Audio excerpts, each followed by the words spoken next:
All right, so if you got to this point, you're on the sixth bonus reel, which means you've seen the other five, hopefully. So you already know what this is about. It's an extension of the session that we just finished talking about. So let's move right into the points at hand, all right? Let's do it.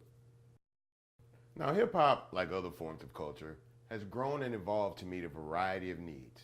Now, in its younger days, hip hop spoke and thought like a young person. It spoke with a very young voice, primarily concerned about the immediate issues of their respective regional communities. But as the culture got older and went from being a regional success to a worldwide phenomenon, the culture had to reflect that. It went out of its way to become more aware of the people inside the culture as well as outside the culture. Now, hip hop as a culture has sought to grow just as its followers do, but tries to reflect the growth and maturation of those followers. Now moving into its third generation, hip hop as a culture continues to learn and develop a clearer and deeper understanding of itself and its role in the world. And it hopes to pass that kind of information along to the followers of hip hop culture. Now, as my fan base and I get a little bit older and longer in the tooth, as they say, I try to personally incorporate more mature themes in my music. This not only shows my personal growth, but shows that I'm not scared to connect with my fans on a more mature and deeper level. I believe it's essential to make this kind of connection through my music. Now let's talk about how sometimes concerts function like worship services. Now, in most religious practices, there's a dynamic that exists. It's the idea of the pastor or minister standing before his proposed flock, preaching his worldview in relation to the doctrines or creeds that he himself may follow. Now, that dynamic has long existed. Now, crowds coming from miles away to watch one of these ministers or pastors stand before them preaching their respective gospels or truth has always been commonplace in our society. I argue that this same dynamic exists within hip-hop culture in the form of the concert.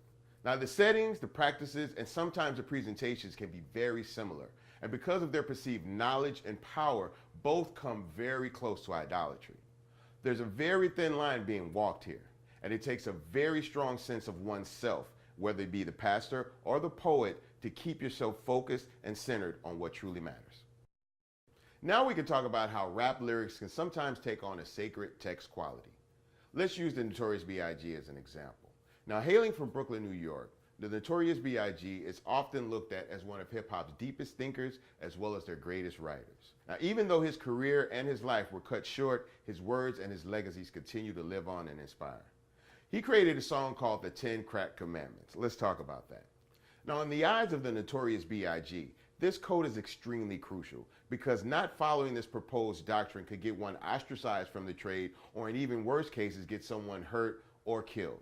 Now, by following these commandments, one can often find success, influence, and even admiration. Though not necessarily religious in terms, these commandments are somewhat seen as a code of conduct that many view as a form of ghetto gospel and take very seriously. Now, this is, of course, in parallel to many religious doctrines where the notion that the few that go astray from the flock leave themselves open to many different things. Well, there you have it. We've talked about how hip-hop has matured. We've talked about how people that follow hip-hop has matured. And we've talked about how that maturation is reflected within the music and the practices within hip-hop culture. We've also talked about different ways in which hip-hop can be viewed and practiced as a sort of religion for many people. I've also shared personal examples about how my own maturation and my own growth as an artist has been reflected through my music and then passed on to the people that listen to and follow my movement. So as always, make sure you take advantage of the reading, make sure you take advantage of the teaching assistant shoutouts, but more importantly, get involved deeper in the conversation. Extend it out to social media. Take advantage of all that this world has to offer. Remember, you won't know if you don't ask. We really hope that these sessions were as fulfilling for you as they were for us.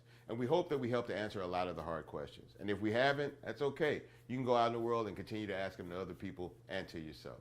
Thanks for watching this, and keep your eyes open for me and Dr. Penn as we may come back with another one of these classes. You never know. Holla at your boy.